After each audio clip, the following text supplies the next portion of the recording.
Namshaweta va yingisela va Xichangani vana va Xikwembu matlhelo hinkwawo laha mi ni vonaka mi ri kona hi vito ra Yesu Kreste. Hi tlhela hi patsana hi xitoloveto hi twa rito la Xikwembu lerimi la Xichangani hi pfuxetela mahika lawa ma karheleke hi tlhela hi tivisa lava kalaka va nga se amukela a rito la Xikwembu leswaku va ri amukela hi vukheto leswaku vutomi la vona ri ta hanya. Rito la Xikwembu le ka buku la Luka leri nga ta pambulela na Luka ku avanyisa ka 10 leyitsongo ya 13 kumbe leyitsongo ya 38 ku ya fika ka 42. Nhloko ya mhaka leyi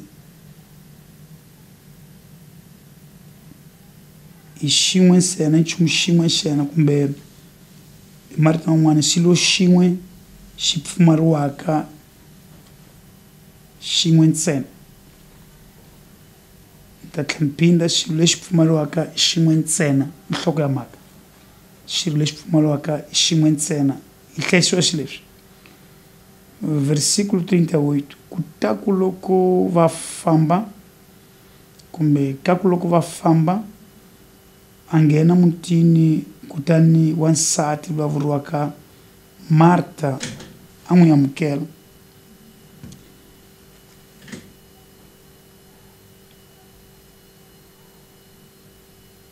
Endlwini ya yena 39 a yi ri ni makwavo lowu va nge Maria loyi a nga tshama milengeni ya Yesu a yingisela rito ra yena 40. Kambe Marta a khomiwe ngopfu hi mintirho leyo tala kutani a ta ka Yesu a ku, Hosi, makwerhu Hosi, xana a nchumu eka wena loko makwerhu a ndzi tshika ndzi tirha ndzi ri swanga a ku n'wi byeri leswaku a ndzi pfuna xana. 41. Kambe Yesu a n'wi hlamula a ku ka yena, Marta, Marta, u vilela u tikarhata hi leswo tala kasi leswi swi pfumariwaka hi xin'we ntsena. Kutani Maria u ti hlawulele ku averiwa loko ku sasekeke loko a nga tekeriwa. Amen. Leli rito la Xikwembu i rito la Xikwembu li hlamuselaka timhaka ta Yesu loko a pfuxela lava makwavo vambirhi la Marta na Maria a lava makwavo vambirhi kutani Yesu a rhurheleka ka vona ku va pfuxela hikusa Yesu a li munghani wa makwavo wa vona Lazarus na ndzi ku va pfuxela a swi leswi kumeka loko vanhu va ni maxaka kumbe vanghana vo tola ku va pfuxela a hundzi ku va pfuxela kutani lili rito la Xikwembu Marta ni makwavo lowa nge Maria loyi a nga va a tshama milengeni ya Yesu a yingisa rito ra yena. Yesu nambiloko lava kalaka va nga khongeli Xikwembu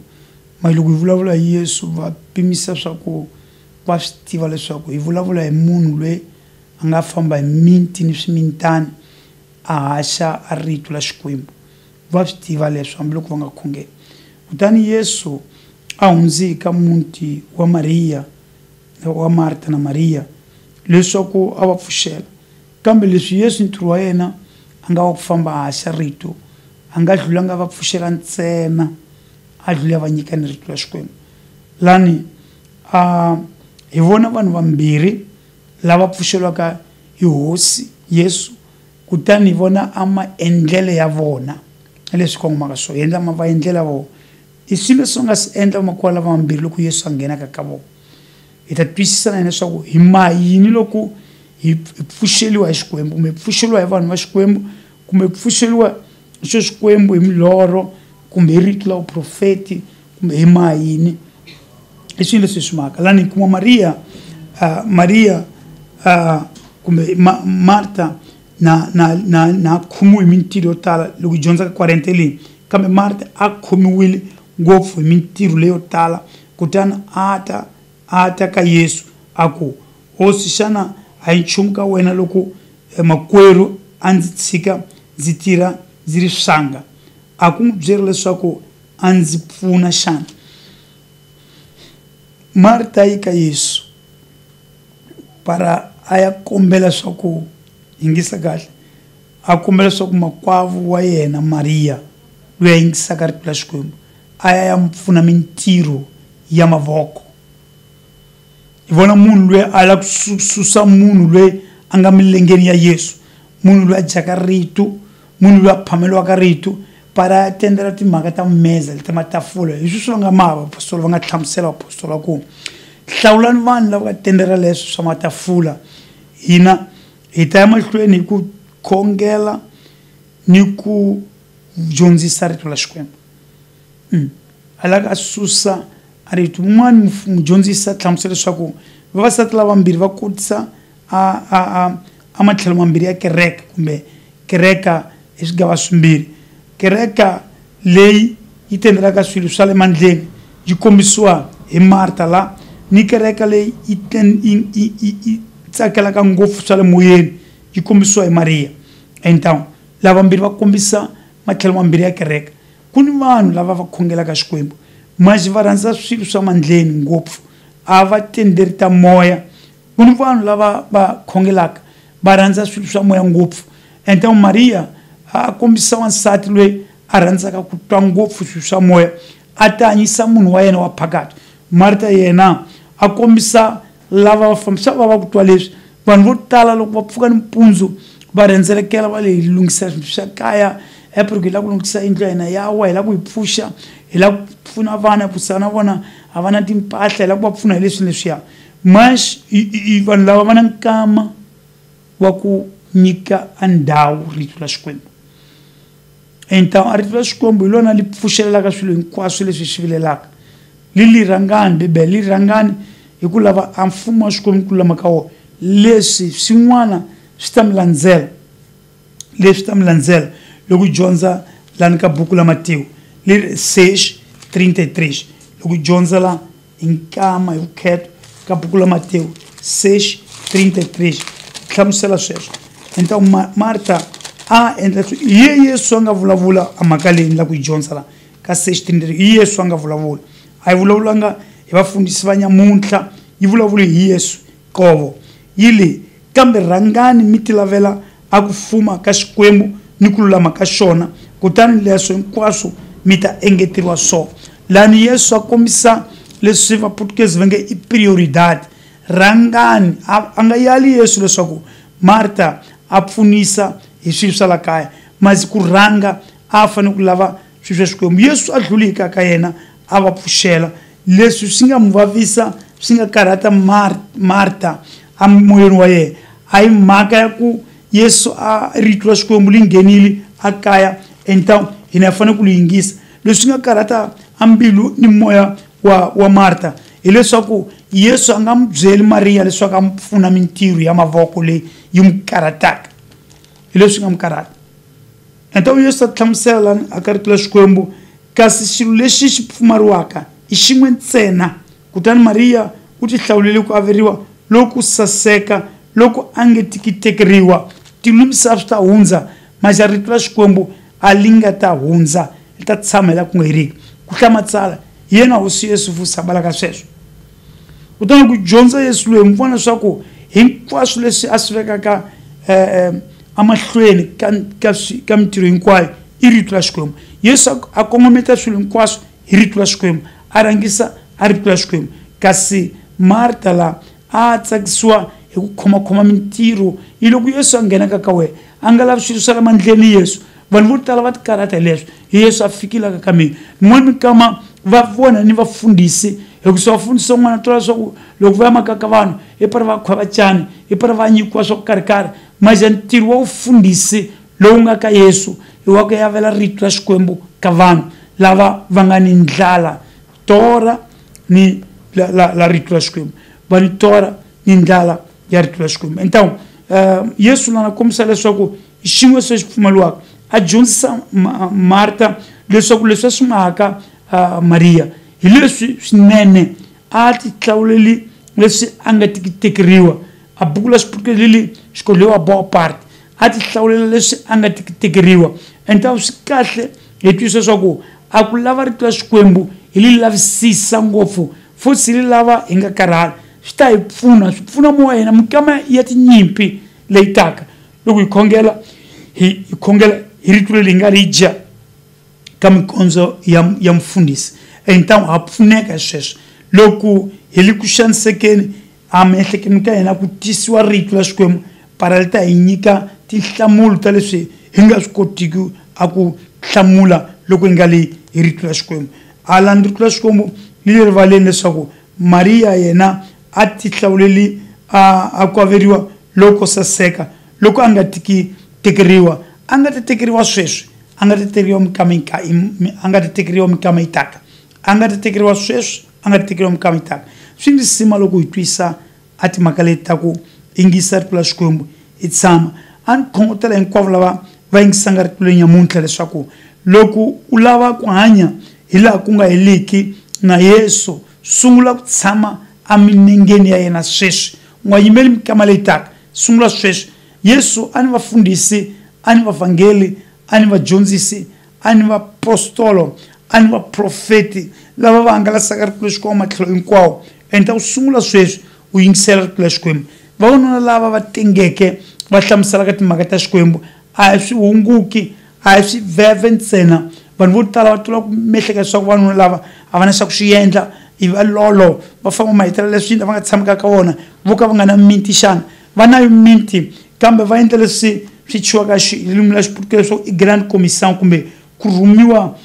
lokukulu i grand commission vanhu vo tala va pimisa leswaku vanhu lava a va missionari lava rhumiwaka matlhelo hinkwawo va haxa rito la Xikwembu i swivheve ntsena va tiva vanhu lava va ni munhu ngopfu va twisi timhaka ta Xikwembu va lava leswaku lavan'wana va kalaka va nga se kumeliwa va kumeliwa hi rito la Xikwembu na ku rhamba makwerhu muyingiseti lwa ni twaka leswaku u tshunekela kusuhi ni rito la Xikwembu rhandza ku tshama u twa rito la Xikwembu ni byela vavanuna vavasati ni ku loko ni timhaka to karhi leti nga koho famba pfula rito la Xikwembu ku tsandza a ku hlamula hamba pfula rito la Xikwembu dyondza rito leri tlakukeke para hina wa ha dyondza li nghena ka moya wa wena kutani loko dyondza u ti tshikela a rito la Xikwembu u ti tshikela ntiyiso leyo Xikwembu xa mina xa Abrahamu na Isaac na Jacob xi ta ku katekisa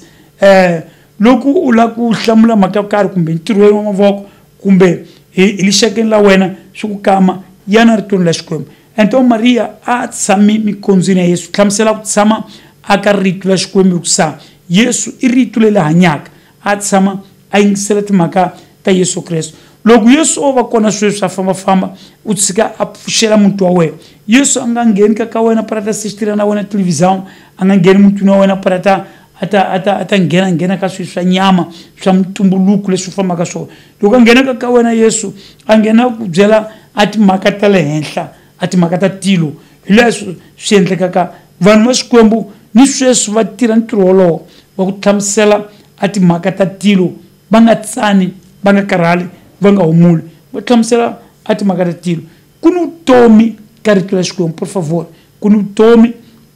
ku ni ku hanyisiwa ku ni ku pfuxiwa pfuxeleliwa ku ni ku hlayiseka ku ni matimba ka rito la Xikwembu vanhu lava hanyaka va nga na rito la Xikwembu va tshama ndlaleni yikulukumba loko ku fika mikama ya khombo loko ku fika swidzedze ni mikama ku chavisa ku fananiwe nga ka yona sweswi ya ma-COVID a vanhu vo tala va le nhlongolweni porque a va na ku langutela lava kalaka va nga na ku langutela a va na rito la Xikwembu leri va fanele ku li tshemba a va na swilo swa loko ku tshemba va tsekatseka kambe vanhu va ku fana na Maria va hlayisekile vanhu va ku fana na Maria va le tintswalweni ta Xikwembu kusa va swi tiva ku tshama milengeni le hambiloko u ri muhlamuseli wa rito la Xikwembu kumbe umkristni simplesmente a tolovela ku tshama u yingisa rito la Xikwembu tshama u yingisa rito la Xikwembu ni ehleketa swa kerekeni leyi nga ka kona ku ni vavulavuli va rito la Xikwembu ni ehleketa swa ku lomu fambaka kona wa litwa rito la Xikwembu sweswi nyamuntlha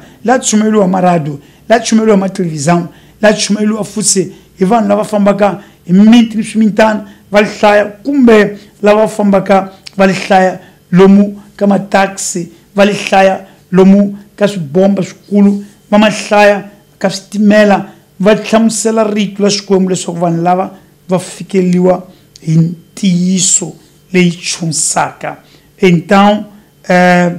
la ku hlamuriwa Marta Yesu a nga balanga swaku inaka wena Marta leswi u lava ku pfuniwa we Maria famba pfuna makonu wa wena so se Yesu a tshama yexe a va hlalela. Yesu loko a nghena mutini wa munhu a yisa kurhula a yisa ku hlayiseka a yisa vutomi. Então para leswo swi enela swi nghena ka vutomi la vanhu lava va fanele ku tshama hansi va yingisela ku yingisa. Loko dyondza rito la Xikwembu a vayuda ka tibuku ta vona loko va le masinagogeni a rito va rhangaka hi ku vula li yingisa wa Israyele kumbe li chiwa swa ku i Shema yingisa wa Israyele. A rito la ku yingisa li rhanga mahlweni ka masinagoga ya vayuda loko va nge se hlaya a nawu va sungula ku yingisa Israyele yingisa Israyele. Loko dyondza a bukwini u swi kuma hi makhambi yo tala swa ku yingisa Israyele epuriki va tiva risima la ku tshama milengeni ya va rabbi va yingisa rito la Xikwembu va tshama milengeni ya vadyondzisi va yingisa rito la Xikwembu. I nge Xikwembu xi nga ku nyika ku twisisa rito leri ni vulavula hi moya ni mbilu ya mina hinkwayo ni twisisa leswaku na mina ni akiwile hi ku yingisa rito la Xikwembu. Ni dyondzi ngopfu ni dyondza ngopfu rito la Xikwembu ni dyondza kusuka Genesis ni ya gama ka nhlavutelo ni tlhela ni phinda ni tlhela ni phinda ni tlhela ni phinda. U nga dyondzi kan'we rito la Xikwembu dyondza makhambi yo tala rito la Xikwembu u nga dyondzi kan'we dyondza u phinda dyondza u heta dyondza yesima dyondza hi vukheto ni hi ku longoloka ka tibuku hi ku longoloka ka tibuku. U nga dyondzi leswi va maka van'wani va ku va pfula a buku se va veka ritiwo va pfala matihlo se va susa se a dyondza la ku Xikwembu xi vulavula leswi na mina u nga mahi leswi i ntirho wa tin'anga lowo i ntirho wa swingomatanta. Loko u lava ku dyondza rito la Xikwembu li dyondzi hi vukheto hi ku longoloka ka tibuku. Xikwembu xa mina xi ku pfuna ni ti namuntlha lani ka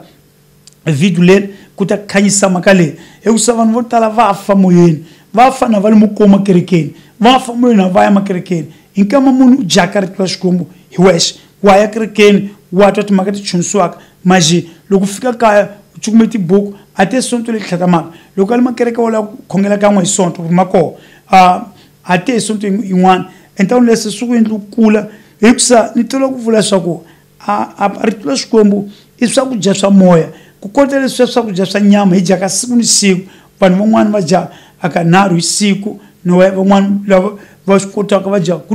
ni mikama ya malanxi ni va dya nkama ni nkama para miri ya vona yi hlayiseka. Swakudya i murhi wa nyama i murhi wa nyama a swakudya kutani rito la Xikwembu i murhi wa moya. Loko u nga dyi u nga ti dyisi u ta lova hikusa a moya wa wena u ta hela a matimba. A moya wu ti pfuna hi rito la Xikwembu a moya wu dya a rito la Xikwembu a wu dyi swa nyama wu dya rito la Xikwembu. Ento loko u dya swakudya masiku hinkwawo hikusa loko u nga dyi u ta fa u chava leswaku loko u nga dyi u ta fa hi no u nga chavi leswaku moya wa wena wu fa hikusa loko u nga wu dyisi a rito la Xikwembu wu ta fa na we moya wa wena. Então xivutiso lexi i swilo leswi u swi nyikaka risima ka vutomi la wena i nyama kumbe moya hikusa a nyama podi yi famba za moya a wu fi u tshama hi laha ku nga heleki. Então loko u fa moya wa wena sweswi hambiloko u hanya nyameni u le nyameni enta ku hanya nyameni ku nga na moya i nhlomulo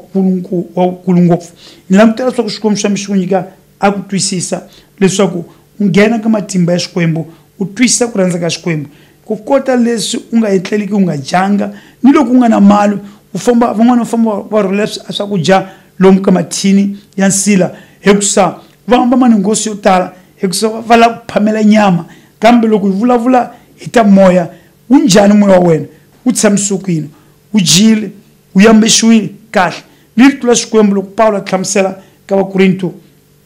hi vumbirhi 5 a hlamusela leswaku loko hi fika le hi fika hi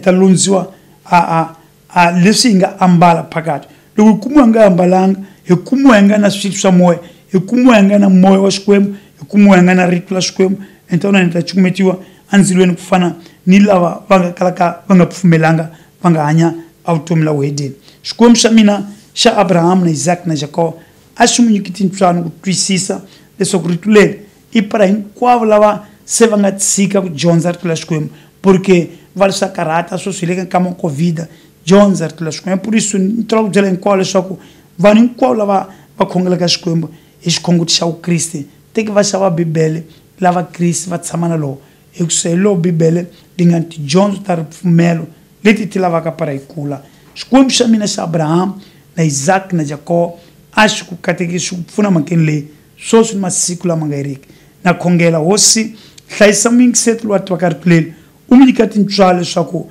a fana na Mariya loyi a nga tshama mikondzweni ya Yesu Kreste a rhandza ku twa ta Xikwembu a rhandza ku vulavula ta Xikwembu a rhandza a ku dya rito la Xikwembu a swi vitani ku sa a rito la Xikwembu i swakudya Johana ali va ni nyiki buku se a rito ri nga vulavula na mina ku jana buku leri ni li dyile na Ezekiel a bala sweswo a dyile se a ya profeta loko a dyile hi lava leswaku ku ni vaprofeti lava va profetaka ntiyiso kambe teki va yi dya ntiyiso hi ku sa loko va nga dyi ntiyiso va ta hemba vuprofeteni lavo hosi na khongela leswaku pfuna hinkwavo yingiseti lava twaka rito leri leswaku va katekisiwa hi ntirho wa ku dyondza loko rito leri ta va le hambi ntirho ka vutomi lavo va ta sungula ku dyondza rito la Xikwembu hi lava ku twa maripoti lama nge te mfundhisi se na dyondza swilo se swa cinca vuton'wini la mina a ni li vuleli ntsena a ku li vula hi ku li vula ntsena ni li vula hi ku sa ni lava leswaku li endla ntirho ka lava li twaka lava nga ta sungula ku dya rito kusukela namuntlha ku kondza Yesu a vuya ni kombela hinkwaswo langutela amatimbeni ya Yesu va nga pfuka xikarhi ka vafi sweswi ni masiku lama nga heriki a Yesu lo hanyaka amen vulavula makomentari ya wena henhla ka rito kutani leswi la ku hlaya leswaku hi endla ntirho lowu ku kondza Yesu a vuya hi ta tivisa timhaka ta rito la Xikwembu loko lava swaku ni leswi u lava ku swi tiva u lava ku hi fonela kumbe u hi mandarela a ripoti la wena tsala hi ta ku tivisa nhlamuselo leyi enteke ya rito la Xikwembu lowu nga ta litwa sweswi ni masiku lama kalaka ma nga heli Xikwembu xa mina xa Abraham na Isaac na Jacob a xi n'wi nyiki mikateko swilo ni hinkwaswo hi vito ra Yesu amen